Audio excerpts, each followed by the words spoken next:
Deux membres de notre Église qui reviennent de mission au Tchad. Alors, on va accueillir Sébastien Roy-Lavallée. Bonjour Sébastien. Salut Alain. Son épouse Stéphanie Roy-Lavallée. Et Luc Quirion. Bonjour Luc. Alors, un petit mot avant pour nous présenter. On va vous laisser vous introduire. Sébastien, toi, c'est quoi ton background là-dedans?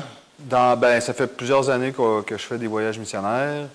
Je travaille dans la construction, je suis un peu un homme à tout faire n'importe quoi. Là, puis à chaque année, on se trouve une place où aller. Dieu nous envoie un endroit. Cette année, c'était le Tchad. Puis, vous avez fait plusieurs endroits différents. Oui, allé au Mexique, Cuba, aux États-Unis aussi. C'est ce qui nous passionne. OK. Ouais. Et Stéphanie? Bien, moi, en ce moment, je travaille avec mon conjoint. On fait toutes les deux de la rénovation de cuisine. Et puis, c'est sûr qu'avant, dans le passé, je travaillais dans un office, mais être toujours assis derrière un bureau, ben, je trouvais ça vraiment ennuyant. Alors, j'ai décidé d'aller dans quelque chose qui me passionne, c'est la mission, puis de travailler avec mon mari, puis lui donner des ordres. Ah bon? OK. Écoute. Et toi, Luc? Qu'est-ce qui t'amène là-dedans? Moi, c'est le fruit du hasard d'avoir rencontré Stéphanie et Sébastien qui restent dans le même village que moi. Ça, c'est une méchante adon. Elle rêvait d'aller en Afrique. Pas en mission au départ, ça devait être un voyage touristique, mais là, avec tout ce qui est arrivé, COVID et compagnie, un peu de maladie, ça s'est transformé. Puis là, il y a eu la chance d'y aller et dit oui. Puis mes compétences, j'étais en béton. Moi, je travaille en construction sur le béton encore. Puis c'est carrément un hasard. Puis ça a été un beau hasard et tout. J'ai bien aimé ça. L'opportunité que j'ai eue, ça a été hot. On va en reparler, on est là pour ça. Alors, effectivement, vous avez récemment eu l'opportunité de faire un voyage missionnaire dans un pays différent, on a dit en Afrique. C'était dans quel pays? Au Tchad. Au Tchad? Oui. Alors, c'est le petit point rouge qu'on voit là, dans le milieu de l'Afrique, le Tchad. Oui, c'est très désertique, il fait chaud. Ça frôle le désert du Sahara, puis c'est ça, quand il dit qu'il fait chaud, il fait en moyenne entre 40 puis 44. Puis moi, je pensais que 30 degrés, c'était extrême. Ah oui. Quand je suis arrivée là, j'étais pas prête pour ça. C'est constant. La chaleur est de 6h30 le matin à aller jusqu'à le soir, on se couche. Puis... C'est toujours la chaleur. Tout le temps. J'ai voyagé un peu dans ce coin-là, au Moyen-Orient. Et puis, c'est ça. Le soir, on allait au restaurant pour, les murs viennent chauds, pour dîner, pour souper. Et puis, après, on ressortait dehors pour prendre la fraîche. Mais non, il n'y en a pas de fraîche. Il n'y a pas de brise non plus. Là. Non. On a une brise une fois dans la journée, ça dure 5 secondes, puis c'est fini, il n'y en a plus. Oui, c'est ça. Ouais. Qu'est-ce qui vous a amené au Tchad? Pourquoi le Tchad? Bien, le Tchad, pourquoi le Tchad? C'est des événements. Dieu nous a ouvert les portes. Nous, au départ, on devait aller en Bolivie. OK. Ça faisait plusieurs mois que ça s'enlignait pour ça. On connaissait du monde en Bolivie. Puis là, au mois de septembre, octobre, Dieu a changé ça. Il a dit non, c'est plus là que vous allez. Vous allez au Tchad.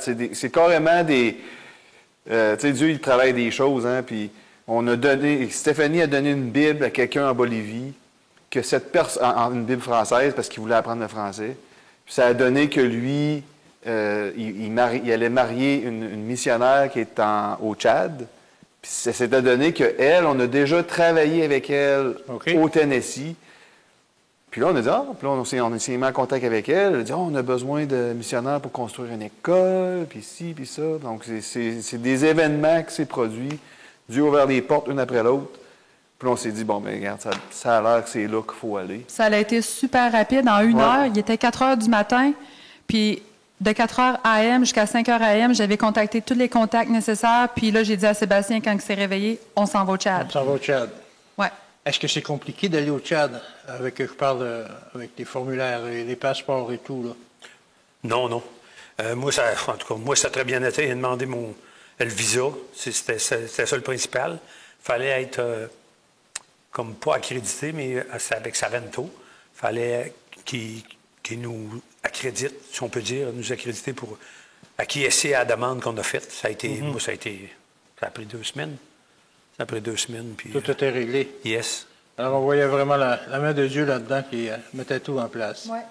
Alors, lorsqu'on a des plans, parfois, ça se retourne complètement en peu de temps. Dieu, il est plein de surprises, ça, c'est certain. Oui, c'est ça. Oui. Puis c'était pas dispendieux non plus. Ouais. C'est combien donc le visa? 200. 200? 200 le visa. Les vaccins sont... Oui, c'est les vaccins qui Les vaccins, cher. c'est assez dispendieux. Parce que les vaccins, certains étaient obligatoires pour rentrer au pays. Tu ne pouvais pas rentrer sans avoir la fièvre jaune. Méningite, Oui, plein d'affaires. hépatite, malaria, poliomyélite. Ah oui. Puis COVID aussi. Ouais. Non, COVID, oui, il fallait avoir... Ceux-là, on les avait déjà, mais en tout cas, ça en prenait 5 pour rentrer, là. C'est assez... Ah oui. Alors, oui. vous avez dû passer par là pour... Mais on a la preuve que c'est pas efficace à 100 On va en parler plus tard OK. dans l'interview. On va voir. Ça fait pas toujours des miracles, la science humaine. Non. Mais quel était le but de votre mission? Qu'est-ce que vous êtes allé faire là-bas? Voyage missionnaire, mais plus précisément. Ben, comme qu'on peut voir, il y avait plein de choses à faire, comme qu'on peut voir sur les photos. Principalement, c'est d'aller construire une école. De là, l'importance d'avoir Luc avec nous, parce que c'est un cimentier d'expérience. Dans des pays comme ça, en Afrique, c'est tout fait en briques et ciment. Hein, fait que faut savoir travailler le Sinon, les termites les mangent. Sinon, les termites les Oui. mangent. Sinon, vu que le projet est en retard, où ce qu'on habitait sur le camp de Savanto, il y avait plein de choses à faire. Il y avait de la plomberie à faire. On voit Luc là, qui répare un tuyau. Il y avait de l'électricité à faire. Les panneaux solaires. Des panneaux solaires. Y a-t-il d'autres choses qu'on a faites, Luc? Plomberie puis panneaux solaires. Bon, là, les panneaux solaires, dans le fond, il n'y a pas d'électricité où ce qu'on était.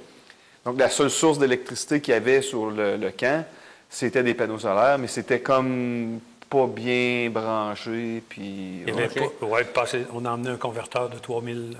On a grossi le système, dans le fond. c'est vrai, oui. La capacité du système. Ouais. Ah oui. Puis ça allait bien. Après qu'on ait joué dedans, là, c'était numéro 1. Puis ils avaient mis les panneaux juste là à terre, là, où ce que le monde pouvait passer, les animaux. Fait que c'était pas. Ils l'ont mis ça sur le toit, qui est un petit peu mieux. Moins poussiéreux. Ouais. La poussière s'accumule, donc ça capte moins. Eh oui. C'est des détails, mais... Alors, je savais pas. il manque de connaissances techniques. Ah oui. beaucoup. Ouais. Et on voit qu'ils n'achètent pas les briques chez Rona. Non. Ah, ça, c'est un enfant. Oui. Ils font les briques une par une à la main, puis une brique se vendait. Tu te souviens-tu combien ça se vendait, une brique? C'était 10 cents, la brique, 10 puis il fallait cents. 40 cents pour la transporter. Ouais. C'était 50 Ah cents, ouais. mais ça n'a pas C'est de 50 sens. cents la brique. Puis ils brassent ça avec le pied, ils mettent de l'eau, puis ils Ça part, sont oui. dans la vase. Et après ça, ils la font cuire. Ah, il y a fond cuit. Oui. Mais ça brise quand même facilement. Oh, et, Oui, ils sont très fragiles, les ils sont briques. très fragiles. On peut voir là, l'école qu'on... Ça, c'était la grandeur de l'école. Oui, 28 mètres par 7 mètres. Il y avait 4 classes. Ouais. 4 classes de 7 mètres par 5 mètres. Et c'est plus beau là-dessus que sur mon téléphone. Là, on devait tout... il y avait un petit bâtiment à côté qu'on a tout défait, dans le fond, pour remplir, parce que là, on voulait faire du remplissage aussi pour les planchers de l'école. Donc, il y avait beaucoup d'ouvrages tout fait à la main, avec des pioches à moitié finies. Comme vous pouvez voir, il n'y a pas de tracteur, il Non, n'y a pas de c'est ça. pépines, il n'y a Non. pas de... Il n'y a pas de bottes à 4 non plus. Pas de hein. tête d'acier. Ah, non. Donc, c'est du travail... Tout se fait à la main. ouais. Ça, c'est une toilette, hein, c'est ça, hein, Luc? Ça, Oui. c'était la toilette.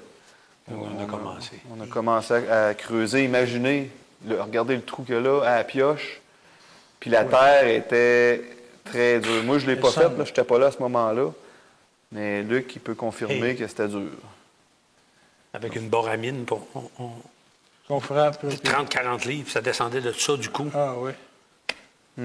Ici, c'est du mortier.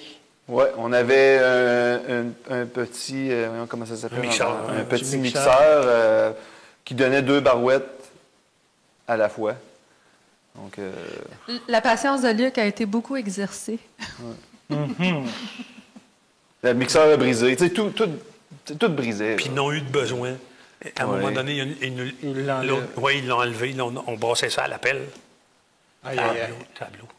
Mais Parce que, tu sais, au Tchad, tout est compliqué à avoir. Là. Au départ, les brouettes, même chose, sont arrivées, ça ressemblait à des brouettes Fisher-Price qui allaient toutes casser. Là, il a fallu toutes les renforcer. Ou sinon, après 1 heure, ça aurait été défaite. Là, pour avoir des clous, pour n'importe quoi que tu as besoin, c'est long, c'est compliqué. Quand le mixeur est brisé, d'avoir des bearings, c'est compliqué. De se faire comprendre aussi. De se faire comprendre aussi. À quel langage qu'il parle? Il parle français, mais il y en a beaucoup que le français n'est pas à point. Là. Oui.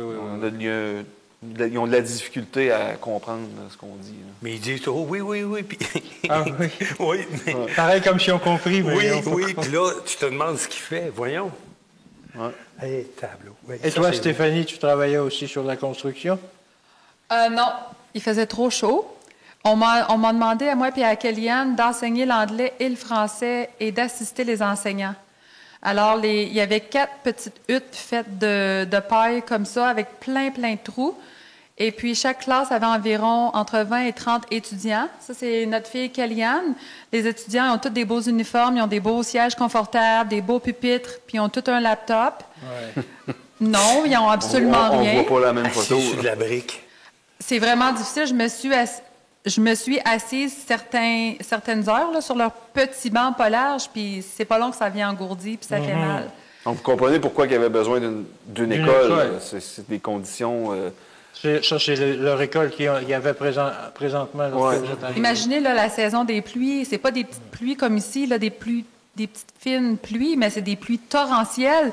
Alors, ils ne pouvaient pas aller à l'école à cause que le toit arrache, ça pénètre par le toit, ils viennent inonder. Et puis, ça, c'est une belle photo des étudiants. Mais c'est triste parce que là-bas, l'éducation, même s'ils vont à l'école et puis ils ont 12 ans, la plupart ne savaient même pas lire encore. Ah oui? Puis ça faisait, mettons, 2, 3, 4 ans qu'ils allaient à l'école. C'est comme s'ils n'arrivaient jamais à comprendre. Manque de professeurs ou...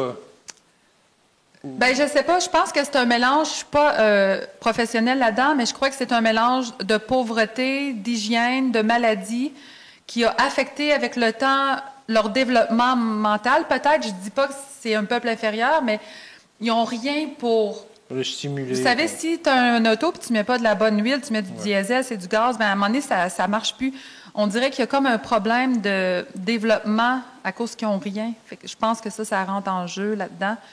Il y en a qui sont bons, qui aiment l'école, puis il y en a qui savent que, gars, je vais faire comme mes parents, je vais travailler dans le champ. Les parents ne montrent rien aussi. C'est ça. Les parents sont occupés. Ils n'ont pas le temps de dire aux jeunes à y apprendre seulement quelques mots. Ils n'ont pas le temps. Il faut qu'ils gagnent leur vie. Oui, puis on envoyait des petites de 6-7 ans avec des gamins, le frère ou sœur sur le dos, dans le dos, puis c'était comme la garderie, ça, un peu. Bien, ils ont tous genre 10 enfants chaque. Ouais, on leur demandait pourquoi que... vous avez autant d'enfants. Ils répondaient, bah, c'est de même. C'est l'Afrique ici qu'on s'est fait répondre, c'est l'Afrique. Puis, qu'est-ce que j'aimais à l'école, c'est qu'il y avait un programme de dîner, de repas. Quand on est arrivé là, ils ont commencé ça. Parce que plusieurs d'entre eux mangent seulement un repas par jour et certains, 1 ou 2 jours, même 3 jours. Fait que là, les enfants, quand il y avait un bol de riz, de millet, avec de la boule, des lentilles, dans ce cas-ci, ils se réunissaient autour du bol puis ils mangeaient à terre là, comme des affamés. Ça, c'est un party, là. Ah oui? Ah oui. Ils étaient contents, là, c'était... Oui, on les voit qui sont... Mais sais-tu qu'est-ce qui était le plus triste là-dedans? Avec le doigt. C'est que les enfants en uniforme bleu, ils ont accès à la nourriture à l'école. Mais il y a plein d'enfants autour, tu te rappelles, là? Oui. Qui venaient, qui étaient comme autour. Puis... Ils sont comme dans une vitrine, là. Ils sont proches, mais ils ne peuvent pas manger. Ils peuvent pas manger. C'est réservé pour quelque chose. Ceux qui vont à l'école. Tu les vois mourir de faim, comme il parlait d'une petite fille de 6 ans. Ben, Ouais. veux-tu le raconter? Comment tu lui donnais... Oui, bien là, une petite que je peux dire tomber en amour, mais elle me faisait de quoi. Tu sais, ils nous font toutes de quoi, mais à un moment donné, ils nous accrochent plus un peu. Ils ne demandent rien. Ils viennent, puis ils nous regardent, puis ils ont comme une supplique dans les yeux. Ils pleurent pas, ils crient pas de moi à manger ou font des signes de moi à manger, mais ça devient comme obsédant pour nous qui mangeons.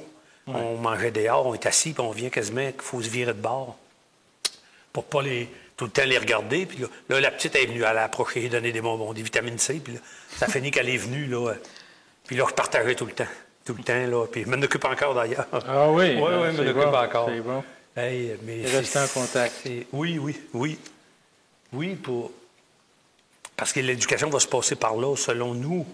pour empêcher, pas empêcher, mais qui aient moins d'enfants, puis qui prennent soin d'avoir moins d'enfants. Ça veut dire que ça va être plus facile d'en prendre soin, de les nourrir.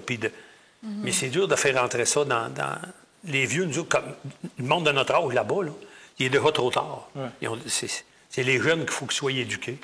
Puis, d'après moi, c'est 20 ans.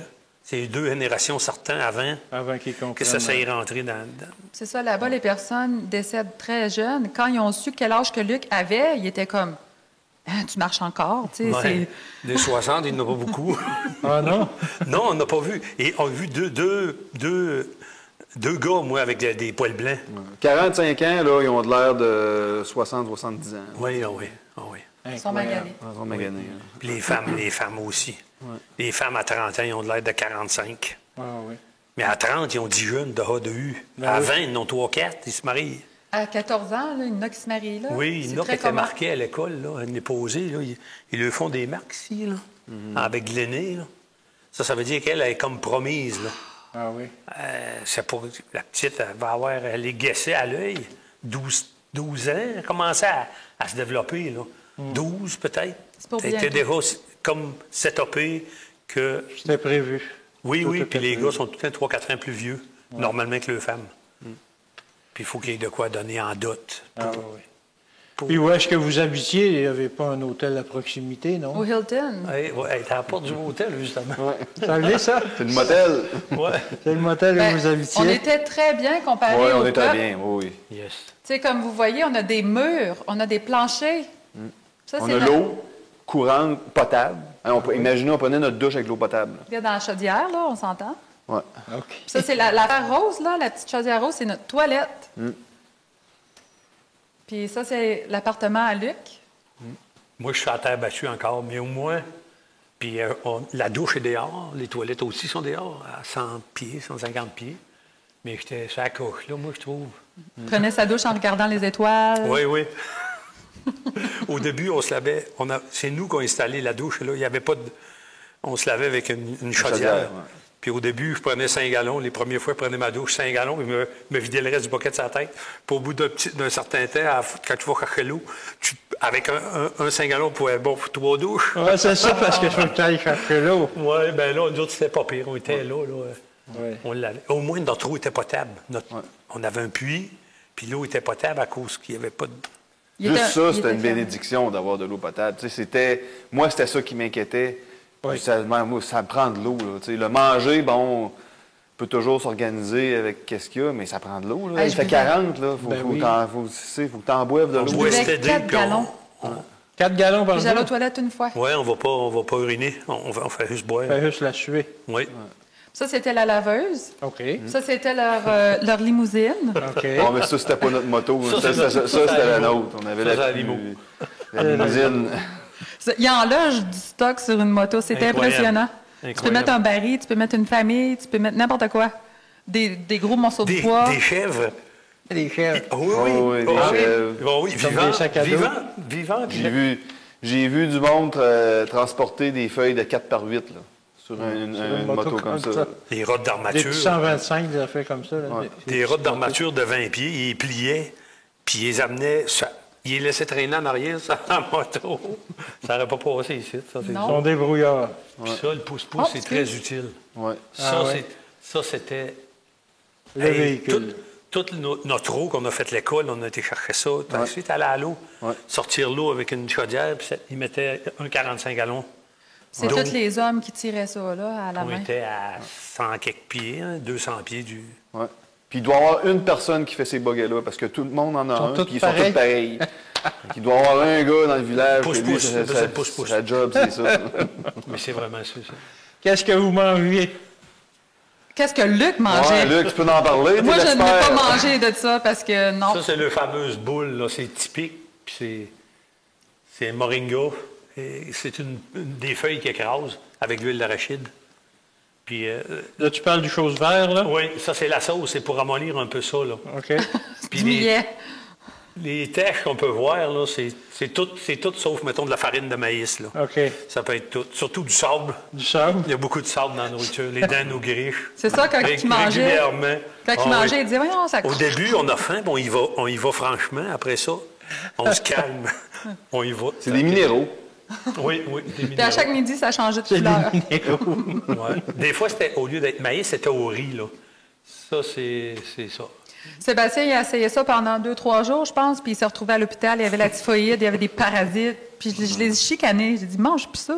Ben, je me suis dit, Luc en mange, il est correct. Oh, mais Luc, c'est une machine. Mais qu'est-ce que vous mangez, vous autres? Nous, on mangeait ça. On allait faire une épicerie là, qui coûtait quand même assez cher. C'était un choc ici. Mais Luc aussi, il en mangeait. Même des fois, c'était plus cher qu'ici. Puis Il puis venait des pâtes. du Cameroun pas mal, hein, notre Ouais. stock. Là. Il y avait une femme qui allait... Au Ils n'ont pas Cameroun. beaucoup de légumes et des choses comme ça? Local, non. Il y a des mangues en masse, mais pas des affaires de même. C'est le désertique. Il n'y a pas... Même les bananes, c'est pas... C'est pas des bananes. Tu sais, on les voit, vous les voyez, bananes? Mais, là? puis ils viennent pas du Tchad comme tel. Non. Ils viennent... C'est apporté. Oui, puis ils n'envoient pas le premier... Je pense pas que le pays voisin envoie le plus beau stock. Ça Hein. première pourrit tout de qualité. suite. Tu sais, j'ai fait plusieurs pays, moi, puis les bananes, Ben oui, c'est la c'est- base, là. tu sais, c'est universel, Ben ouais. oui, mais Puis- là... Puis moi, je pense que je paranoïais un peu. Je mettais tellement d'eau de javel, là, j'avais l'impression que mes légumes, mes fruits goûtaient l'eau de javel. Il me disait, dans un gros panier, mais en 2 petits bouchons. Moi, je pense que j'en mettais 2 tasses. C'était 8. Tu sais, c'était graisseux comment il y en avait, là. En tout cas, j'ai pas été malade. Anecdote avec les bananes, je l'avais compté. J'ai jeté 2 bananes que me les mettais dans la main, ils n'étaient pas épluchés, mais ils étaient tellement molles qu'ils étaient liquides. Même ma grand-mère, quand on était jeune, elle faisait des pains aux bananes, mais il ne fallait pas que les bananes soient liquides. Je les jette à la poubelle. Armand était dans mon campement pour venir se faire adhérer le matin. Armand, c'est un local. Oui, un local là-bas. Je les ai jetés à la poubelle, puis il me fait ça de même. Puis il a ramassé 2 bananes dans la poubelle, il a croqué le bout, puis il s'est vidé dans la bouche. Oh! Comme un soupe de pâte à dents. Tu sais, là, puis dans ma tête, j'étais rien de bon, là. C'était vraiment... Hey, pas si les chefs l'auraient mangé. Elle n'est pas jetée du stock. J'étais, hey, non. Incroyable, incroyable. Oui. Ah oui. Qu'est-ce que Puis c'est ça? on mangeait beaucoup d'œufs. Des œufs, ah oui. Ouais, Des des œufs, œufs. ça, des œufs, il y en avait, ça. Ils ont des poules en liberté. Au hein. début, on ne savait pas. Puis là, à un moment donné, on a appris qu'il y avait des œufs. Et là, on s'est dit, hey, ça va être, amène ça ici. On va en acheter des œufs. Puis, Je pense qu'il mangeait 30 œufs par j'en ai semaine. mangé des œufs puis du spaghetti. Ça, j'en ai mangé des pâtes, là, qui étaient tannées. Je pense qu'il n'a même pas mangé depuis qu'il est revenu. Non, il Combien de temps? a mangé du spag, mais il n'a pas mangé de macaroni. Oh, non. Je pense que je suis bon encore pour 2 ans. Combien de temps vous avez été là? 2 mois. À peu près Ouais. 2 mois. À peu C'était près 2 8 mois. semaines. Avez-vous craint pour votre sécurité à un moment donné? Ah, c'est ça, tu te sauves de prison? Ben, c'est ça, mais je voulais une photo pour montrer que où est-ce qu'on habitait. Chaque ministère là-bas, il y a comme une muraille. Puis je me rappelle, j'avais oublié ma clé pour rentrer à l'avant. Alors, j'ai escaladé le mur. C'est sécuritaire, mais en même temps, c'est très facile. Regarde, vous avez la Ben preuve, oui. je suis capable d'aller au bar, puis je suis pas Tarzan, là, moi.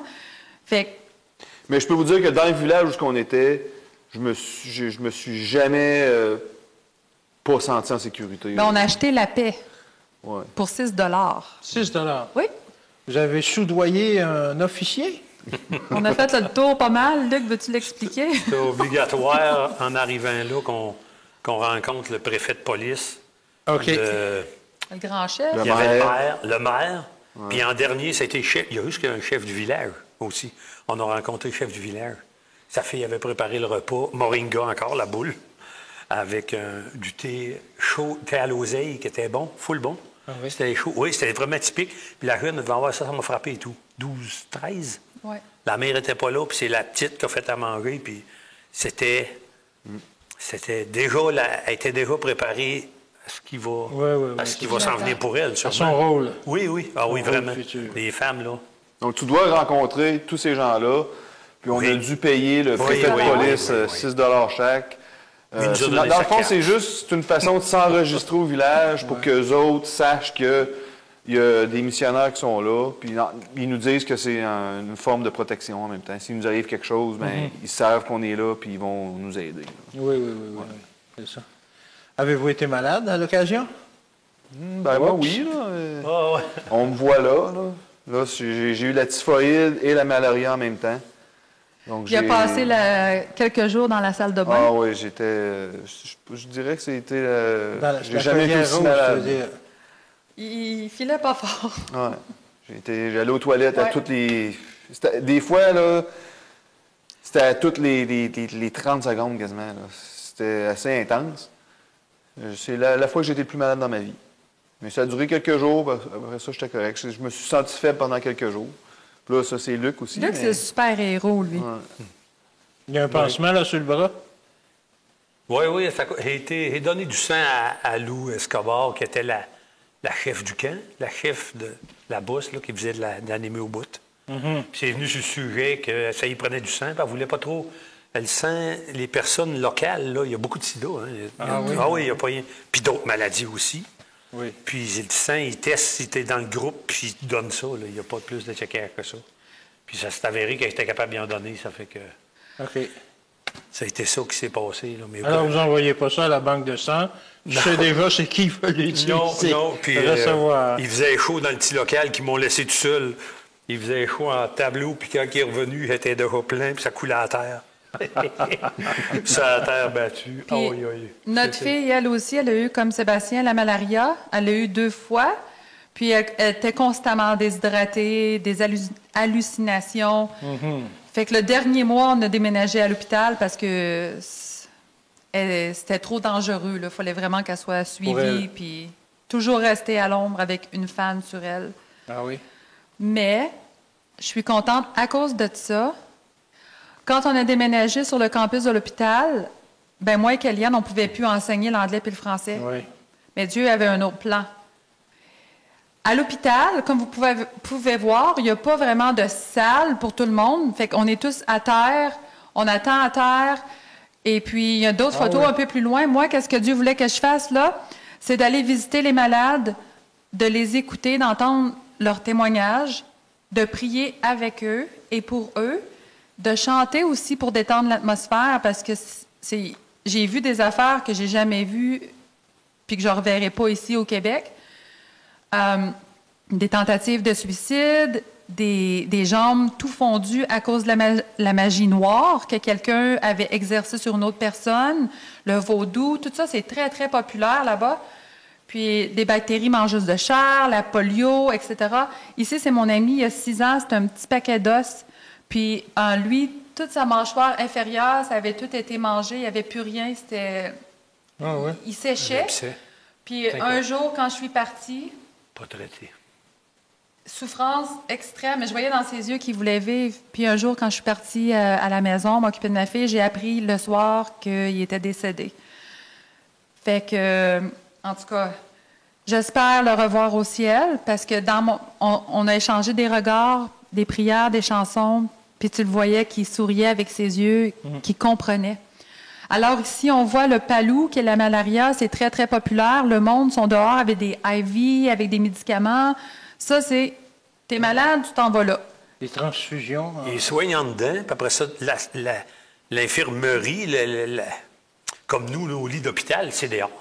C'est pas échoué, c'est dehors. T'amènes ton matelas, sinon tu te couches à terre du sable. Mais heureusement, à l'hôpital... Le linge, puis la toilette est collée. Oui, les toilettes, c'est pas... Mais heureusement, à l'hôpital, il y a beaucoup de médecins, surtout des États-Unis, volontaires, missionnaires, qui vont là donner de leur temps pour soigner tous ces gens-là. Il y a des médecins qui sont là, qui ont élevé leur famille là. Ça fait 10-15 ans qu'ils sont là. Donc, il y a beaucoup de médecins vraiment dédiés là, pour aider ces jeunes. Il faut vraiment qu'ils soient... Ils pourraient travailler ici à 1 million par année, puis avoir tout, puis ils s'en vont là, ça, je lui lève mon chapeau. On a rencontré quelques docteurs aussi, infirmières, qui disent « OK, moi je pars, c'est trop dur ». 2 mois après, ils retournent parce qu'ils ne sont pas capables de vivre, sachant qu'ils ont tellement besoin d'eux là-bas. Alors, ils retournent à chaque année.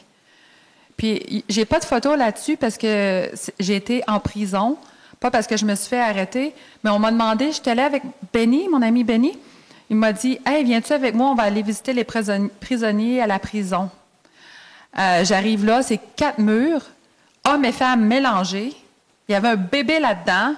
Toilette, ça n'existe pas. Tu sais, ça sent vraiment les égouts. Puis là, j'étais comme « Seigneur, qu'est-ce que tu veux que je fasse ici? » Fait que là, on a réuni le monde, tu sais, c'est pas long, on est blanc. Fait que déjà là, je suis une femme, je suis blanche, je suis entourée de meurtriers, de toutes sortes d'affaires, de personnes. Commence à chanter, commence à prier. Il y avait à peu près 100 de personnes qui se sont assis, qui pleuraient, qui écoutaient, qui partageait puis qui voulait apprendre une autre façon de vivre, apprendre à connaître Jésus. Alors, je suis contente. Benny et d'autres amis continuent de façon régulière, à toutes les semaines, d'aller visiter, de donner des enseignements bibliques, justement pour... pour donner de l'espoir. Exactement. J'imagine que ça devait être des moments très intenses. Très. Puis en plus, Dieu m'a utilisé le mois final pour chanter, prier, tout ça. Quand j'avais une extinction de voix, genre j'avais une grosse sinusite, j'avais mal à la gorge, j'avais mal à la tête, fallait que je parle fort. J'ai dit, Seigneur, je ne peux pas le faire. Juste parler normalement à mon mari, on dirait que la tête va m'exploser. Puis quand j'arrivais sur les lieux, je pouvais chanter à voix haute.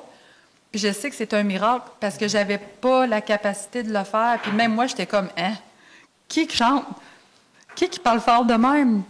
C'était impressionnant. Les gens, moi, quelquefois, j'étais avec Stéphanie aussi, puis les gens sont tous couchés à terre, puis il y en a, c'est des familles qui viennent voir leur membre de famille qui est malade, puis ils sont là pendant des jours, puis ils mangent pas beaucoup, mais ils sont tellement contents, ils chantent avec nous, ça leur donne un petit moment de joie aussi. Le mal de place. Oui, le mal de place. C'était pas tout du monde chrétien. Comme vous pouvez voir, il y a des Arabes, il y a toutes sortes de croyances.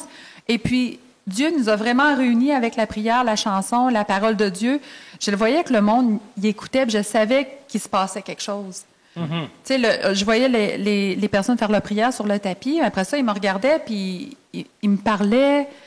Puis c'était vraiment une intervention divine. Oui. Est-ce qu'il y a quelque chose qui vous a manqué au cours de ce voyage? Qu'on avait ici, puis qu'on n'avait pas là-bas? Oui, c'est ça. Le frigidaire. Un réfrigérateur. Oui, je dirais, de l'eau froide, là. Ah ouais. Ben moi, c'est une toilette. Tu sais, juste m'asseoir sur la toilette 2 minutes. Ça n'existe pas là-bas. Mon lit aussi. Il y a des nuits que j'aurais aimé savoir mon lit. Là. Vous dormez toujours avec des filets, j'imagine, anti-moustiques pour pas... Une nuit fraîche, là. Une nuit fraîche. À 30, 35. Oui. On se réveille, puis nos draps sont tout trempés. On est couché, on est mouillé. Tu sais, on n'est pas bien, on peut pas rien faire. J'imagine que c'est tellement humide qu'il n'y a rien qui sèche. C'est pas trop humide. C'est pas humide. Mais c'est chaud. Les murs en briques viennent chauds. Puis on rentre, c'est comme un fourneau. Les toits sont en métal, fait que j'ai l'impression d'être dans une cuisinière. Le toit est en tôle. J'ai l'impression de cuire dans un fourneau. Dans un fourneau. Juste pour expliquer comment c'est chaud, là. J'ai dû aller dans un autre village à 4 heures de route en moto. Et puis pendant que je roulais en moto, je pense à... Imaginez-vous quand vous ouvrez votre cuisinière. Oui. Là, on a une drave de chaleur. Ouais. Imaginez, je suis en moto, je roule à 80 km/h, puis l'air que je reçois sur moi, c'est la même chaleur qu'il y a dans une cuisinière quand on la roule. Tu sais. Fait que c'est intense. Fait que la nuit, on n'avait pas de fan, on n'avait pas d'air climatisé. Non, c'est rien. Tu sais, quand on dit rien, il n'y a rien. C'est chaud. Rien. Je voulais juste rajouter une petite parenthèse. Tu sais, quand tu es en voyage missionnaire comme ça, tu es témoin de choses que tu n'es pas témoin ici normalement. Je pense à Marcella. Marcella est arrivée, c'est elle qui est la directrice de l'école, puis que les garçons ont construit. Puis elle est arrivée un après-midi, elle était toute sous l'émotion, puis elle m'a conté qu'est-ce qui venait de se passer. Elle avait été témoin de quelqu'un de mort, ça faisait 30 minutes qu'il était revenu à la vie. Ah oui? Elle transportait quelqu'un, la sœur d'un des professeurs de l'école. Sa sœur était gravement malade depuis des jours. L'a transportée à l'école, puis elle est tombée. Bien, elle est décédée là. Et puis là, grâce à la prière, c'est comme, tu as quelqu'un qui vient de décéder. Elle a prié, puis la personne est revenue à la vie. Tu sais, il y a tellement de petites choses que c'est dur de parler de tout, qu'est-ce qui se passe, mais il y a tellement de choses qui se passent. Dieu est tellement réel. Le conflit entre le mal et le bien, c'est tellement réel. Sébastien disait, si l'enfer existe, on est dedans. Ça ne peut pas être pire que ça. Tu sais, moi, je me disais, c'est facile à dire, « Seigneur, reviens. Oui. » Mais quand tu es là-bas, ton Seigneur, oui, revient, il y a une autre signification. Oui. Revient. Devant. Là. Genre, maintenant, il y a tellement de souffrance. On voit ce que le péché a fait, là. C'est atroce. Oui. Ouais. Et vous, personnellement, qu'est-ce que vous retirez de cette expérience? Ben moi, personnellement, si je peux me permettre, tu sais, je le savais qu'on était bien au Canada, au Québec, en Amérique du Nord. J'étais conscient de ça, j'ai déjà voyagé ailleurs. Mais le Tchad, là, c'est... Je pensais que je connaissais la pauvreté. La misère, oui. La misère. Tu sais, je l'ai vu à Cuba, je l'ai vu au Mexique, je l'ai vu en Asie. Je croyais que j'avais vu la... Oui, j'avais vu la misère, mais le Tchad, c'est un autre niveau. C'est vraiment venu me chercher. C'est... on apprécie... Quand on revient, on apprécie vraiment toutes les petites choses. Tu sais, Luc a parlé d'un réfrigérateur. Tu sais. Un réfrigérateur ne m'a jamais manqué avant. Non, hein? J'ai jamais pensé à ça. Mais là, tu te lèves un matin puis tu te rends compte que je n'ai pas. Il n'y a pas personne qui en a un réfrigérateur, à moins qu'il soit riche.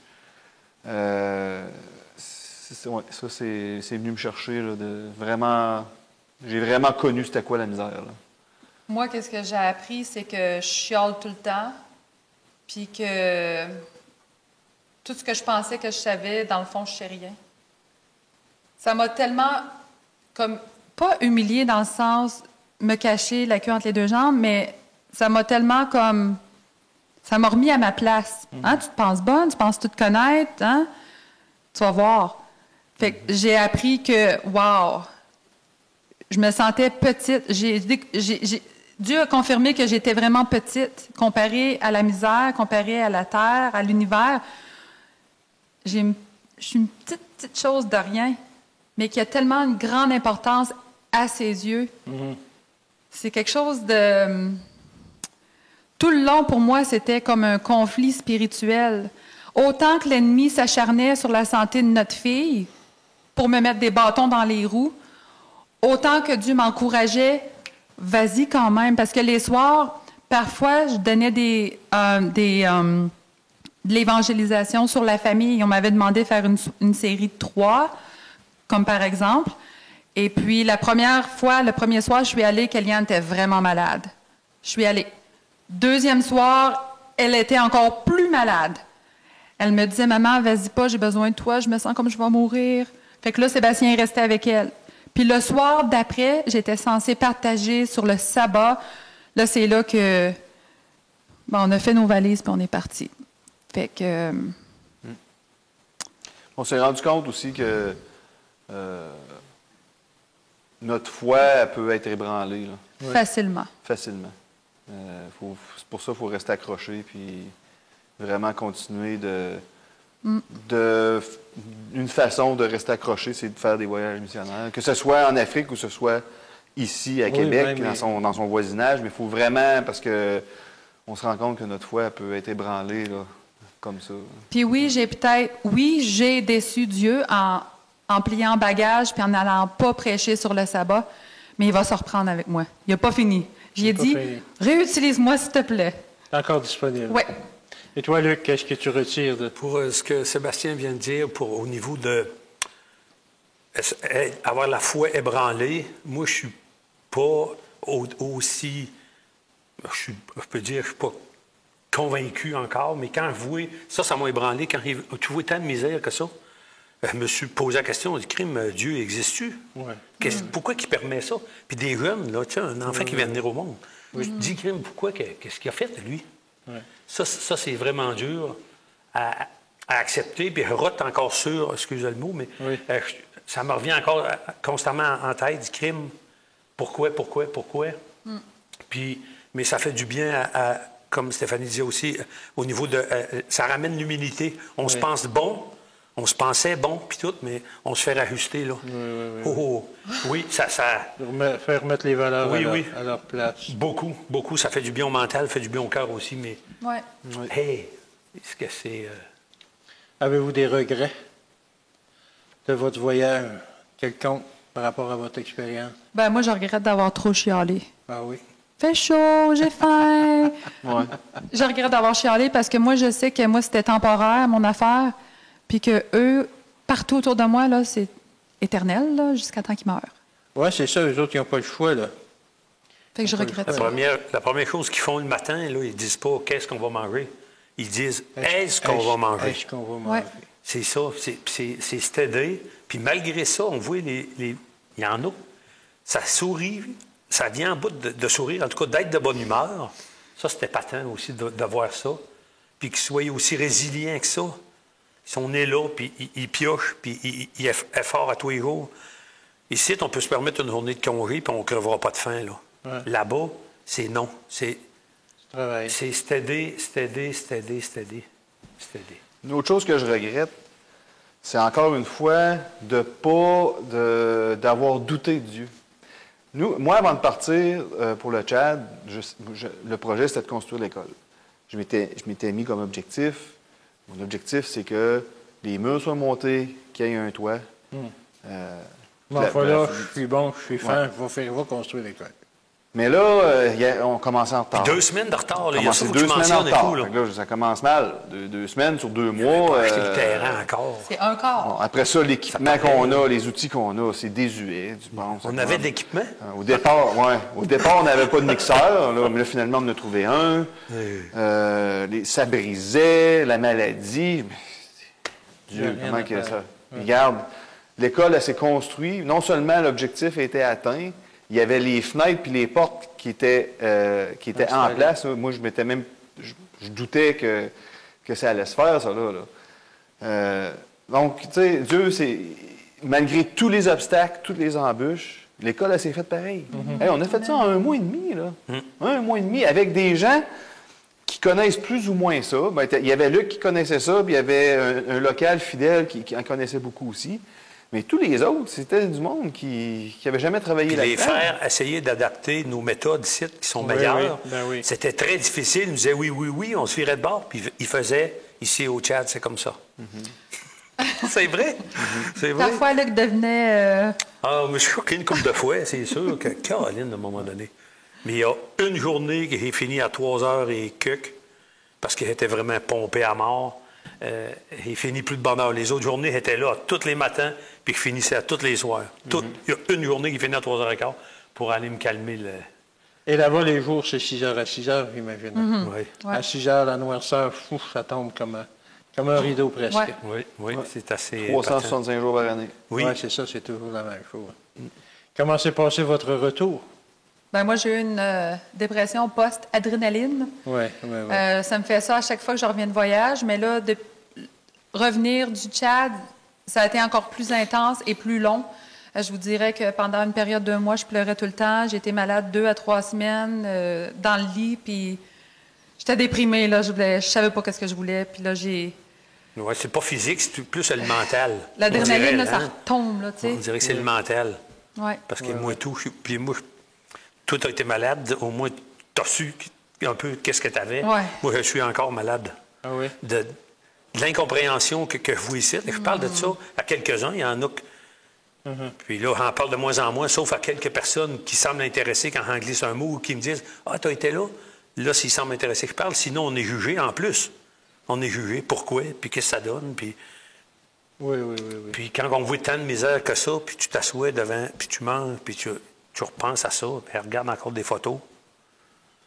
C'est dur. C'est vraiment dur de... Oui. Moralement. Oui. Il faut que ça soit moralement. Puis je me perds dans le travail. Je travaille beaucoup pour essayer pas d'oublier. Je n'oublierai pas, c'est impossible. Puis j'aimerais y retourner aussi. C'est ça le regret que j'ai. J'aimerais retourner, puis à la même place, à cause que contact avec la petite que j'ai connue là, puis le monde, je ne veux pas aller dans une place. Puis j'aime la solitude aussi, elle, là, fait qu'il y a ça, là. Moi, j'étais tout seul dans mon campement, ça parle pas beaucoup, ça me dérange pas. C'est correct. Il y a ça. Oui, c'est correct. Puis tu peux aider, puis les enfants. Ça, les enfants, moi, c'était ma priorité. Ça l'est encore. C'est l'avenir. Oui, eux autres, il est déjà trop tard. On regarde ces madames-là, là. Je serais curieux de demander leurs âges. Puis on les voit, comment est-ce qu'elles regardent Dieu, puis ils n'embrassent jamais leurs enfants. Ça m'a frappé. Ils ne bécotent pas leurs enfants comme les mères font, les femmes, les mères. Les mères, oui. Les femmes font ici, tu sais, ils bécotent leurs enfants dans le cou, ils font rire, puis tout. On dirait qu'ils ne veulent pas comme s'attacher, puis ils ne pleurent pas. Ils ne pleurent pas. Les adultes pleurent jamais. Il y a eu hier un commentaire, là, un monsieur qui a perdu sa femme, avant-hier, a perdu sa femme, au 11e enfant. Il s'en retournait, il a laissé le petit à une des filles de l'hôpital. Il s'en allait prendre soin de son troupeau de bœufs parce qu'il n'avait pas le choix. Elle est morte en accouchant du 11e enfant, un cancer du cerveau. Elle est morte 9 jours après. Ça veut dire qu'elle a porté ce jeune-là tout le long. Elle va avoir des migraines épouvantables. Incroyable, oui. Puis, regarde, tu sais, c'est... Hey, la misère, pas de soins. Oui. Pas de soins, puis d'avoir autant d'enfants, puis en sachant le travail que ça demande. Il allait chercher du bois sur le tête, des branches, il allait couper des branches à 400 km du village. Ça pesait 40 livres, le fagot qu'il y avait sur la tête. C'est les femmes qui transportent ça. Oui, puis la madame, la femme, elle a le bébé dans le dos, puis souvent un autre sac dans la main, en plus. Puis elle marchait du camp, là. Du camp à aller, il y a quoi, 4 km? Où ce qu'elle restait, une, entre autres, là, qui venait avec pour le centre de nutrition. 4 km, elle avait ça, puis elle ne lâchait pas. Et la photo, là, dessus mon cellulaire, je vais vous la montrer tantôt. Elle a... le regard, là, c'est de la... C'est impassible, puis c'est... Elle n'a pas le choix, puis c'est incroyable, la détermination qu'il y a dans... Ça m'a frappé, ça. Ça m'a frappé. Une détermination parce qu'ils n'ont pas le choix. C'est ça la vie. Oui, puis jeunes. Ils sont drillés. Moi, c'était drillés. On voyait les petites avec le frais sur le dos. Oui, on est bien ici, les femmes. Oui, effectivement. Moi, puis Luc, on agaçait souvent Stéphanie. Oui, puis on a envoyé des messages. Ma femme était chez nous, on a envoyé des messages. Puis dis aux autres comment que les femmes sont bien au Québec. Ah, c'est vrai. On passe pour des machos, mais c'est... Hey. Puis là-bas, ils peuvent les répudier. Puis... Ah oui. Oui. Mais... Avez-vous l'intention d'y retourner? Avec Dieu, c'est dur de faire des plans parce que on se fait des plans des fois, mais tu sais, c'est comme il nous envoie après ça ailleurs. Fait que peut-être que je vais retourner au Tchad, je ne sais pas. Mais définitivement, je veux retourner en Afrique. Ou Dieu va vous dire où. Moi, je suis déjà prête. Mon passeport, nos sacs sont ici. Si j'ai un appel tantôt, je pars. Cherchez-moi pas. Fait que comme Sébastien, moi aussi, notre cœur, on se sent vraiment appelé à aller en Afrique. Continuer les missions. Parce qu'il y a beaucoup... Dans le monde missionnaire, il y en a pas... comparativement aux autres, il n'y a pas beaucoup de missionnaires qui voyagent. Mais dans le monde missionnaire, il y a plus d'anglophones puis des hispaniques. Mais des missionnaires francophones, ça pleut pas. Non. Fait que notre cœur, on se sent vraiment appelé là-bas. Si c'est pas au Tchad, ça va être au Sénégal. Sinon, ça va être au pôle Nord. Moi, je m'en fous. Pourvu que je sois là où ce que Dieu veut que je sois, c'est ça ma mission. Puis si ça... Puis, tu sais, c'est pas tout le monde qui a l'opportunité de voyager. Il y en a qui disent, moi aussi, mais je suis missionnaire, mais je peux pas partir. Oui. Tu es missionnaire dans ta famille, hein? Tu es missionnaire dans ton village, tu es missionnaire à ton travail. C'est pas parce que nous, on va en Afrique qu'on est des meilleurs missionnaires. Loin de là. On est tous des missionnaires. Où est-ce qu'on est plantés? Moi, c'est clair qu'elle veut retourner. Elle aimerait beaucoup retourner là, à cause, encore là, de contact. Mais là, la gang s'étiole un peu. Ivan va revenir.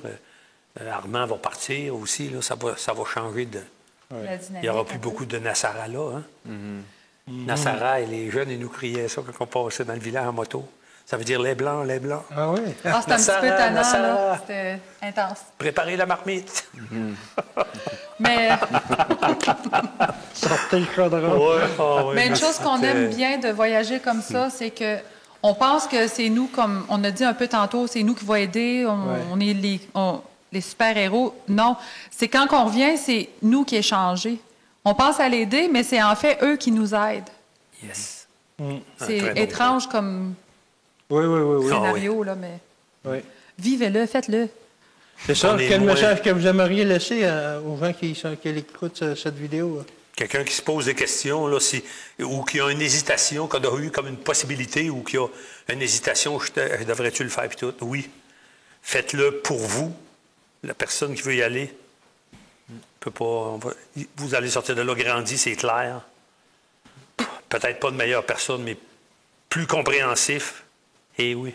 Ça va changer. Ah oui. Ben moi, c'est comme toi. Si quelqu'un veut le faire, attendez pas un moment précis ou une date parce que c'est clair que vous n'aurez jamais le temps, c'est clair que vous n'aurez jamais assez d'argent. Faut que tu prennes la décision. OK, moi, je pars au mois de décembre. Boum. Tous mes plans sont en ligne pour le mois de décembre. Qu'il neige, qu'il mouille, peu importe. Vous prenez la décision d'y aller, vous y allez. Si on attend, tu vas attendre longtemps, ça n'arrivera jamais. Tu vas rencontrer quelqu'un, tu vas avoir un enfant, tu vas te marier, tu vas acheter une maison, tu vas avoir des dettes. Tu sais, il va tout le temps avoir quelque chose. Satan n'est pas cave, là. Il sait que tu as un intérêt pour aller faire du bien, mais il va tout faire pour t'empêcher d'y aller. Je me répète, prends la décision d'y aller, puis vas-y. C'est sûr que ça demande des sacrifices, là. C'est surtout quand tu pars 3 mois, c'est sûr que pendant 3 mois, moi, on n'a pas de salaire, on n'a pas, puis ça nous coûte de l'argent, puis on a quand même des choses à payer ici. Donc ça veut dire que faut faire des sacrifices. Au lieu de s'acheter une maison à 350 000 on en achète une à 150 000, tu comprends? Au lieu d'acheter un char à 40 000 tu en achètes un usager à 10 000, tu comprends? C'est un mode de vie, c'est un sacrifice. Il y a des fois des gens qui étaient chanceux d'avoir fait ça. Non, c'est un mode de vie, c'est un choix de vie. Mais une autre chose aussi que j'aimerais rajouter, c'est que des fois, il y a des gens qui se disent je vais envoyer de l'argent, puis j'ai fait ma part. C'est sûr que ça en prend de l'argent. C'est sûr que les missionnaires là-bas, ils ont besoin d'argent. Si vous ne pouvez vraiment pas le faire, là, pour peu importe la raison, puis que vous voulez... La meilleure façon, c'est sûr, c'est d'y aller. Parce que tu es sûr que le projet se fait. Hein? On y va, nous, on est allé construire une école. Oui. On est reparti, l'école était construite. Oui. C'était concret. C'était concret. Ouais. Si vous ne pouvez vraiment pas, mais vous avez le désir d'envoyer de l'argent à quelqu'un, à un organisme, faites vos recherches, trouvez un projet qui vous intéresse, appelez cette organisation-là, posez-leur des questions. Moi, je veux donner de l'argent. C'est quoi vos projets? Qu'est-ce que vous faites? Puis, si c'est une organisation qui est sérieuse, là, comme à l'hôpital, il y a des gens qui envoient de l'argent pour des édifices ou des choses comme ça. Mais l'hôpital, il envoie des photos. Regardez, on est en train de faire ça. À chaque étape, on est rendu là, on est rendu là. Donc, la personne qui donne le sait que le projet, c'est en train de se faire. Comprenez? Mm-hmm. Donc, trouvez un organisme qui vous intéresse. Puis, il y en a tellement... Mais c'est ça. Si je veux partir, je fais comment, moi? Je n'ai jamais été un voyage missionnaire. Je fais comment? Je m'adresse à qui, etc.? Bien, justement, pour répondre à cette question-là, j'ai 4 choix ici, mais j'en avais une liste encore plus longue, mais j'ai mis les 4 qui me tiennent le plus, moi, à cœur, que je connais. Mexico Missions and Beyond, c'est à court terme, environ 2 semaines. On est allé environ une dizaine de fois avec eux au Mexique et à Cuba. Ils construisent principalement des églises. Pendant qu'ils construisent des églises, il y a une équipe médicale qui est composée d'infirmières, infirmiers et dentistes. Optométristes aussi. Optométristes. Et aussi d'une équipe qui s'occupe des jeunes, faire des VBS, des écoles d'église. Et puis les soirs, les parents viennent avec les enfants pour des histoires. Ça, c'est excellent. À court et à long terme, vous voulez aller en Asie, dans les pays de l'Asie. Il y a Jesus for Asia. On connaît très bien les personnes qui s'occupent de ce ministère-là. Alors, vous avez leurs coordonnées ici à l'écran et aussi dans la description de la vidéo. Je crois que vous allez aussi les noter. Court et long terme, Adventist Volunteers. À l'hôpital, les infirmiers, les chirurgiens étaient tous à travers Adventist Volunteers qui se concentrent sur... Vous pouvez choisir où Dieu choisit pour vous, là, c'est comme vous voulez, en Afrique, en Asie, dans les Caraïbes, l'Amérique latine et le Sud-Pacifique. Et un avec qui je collabore en ce moment, en tant que missionnaire à distance, il recherche à court et long terme des personnes pour Desert Tree Ministry à Béré, au Tchad, en Afrique. C'est une imprimerie. Ils ont besoin de construction, main-d'œuvre pour la construction de bâtiments. Traducteurs, évangélistes, ministère de prison, ministère dans plein de villages, répandre la vérité dans plein de villages, c'est aussi à travers eux. Mais c'est ça, la liste continue.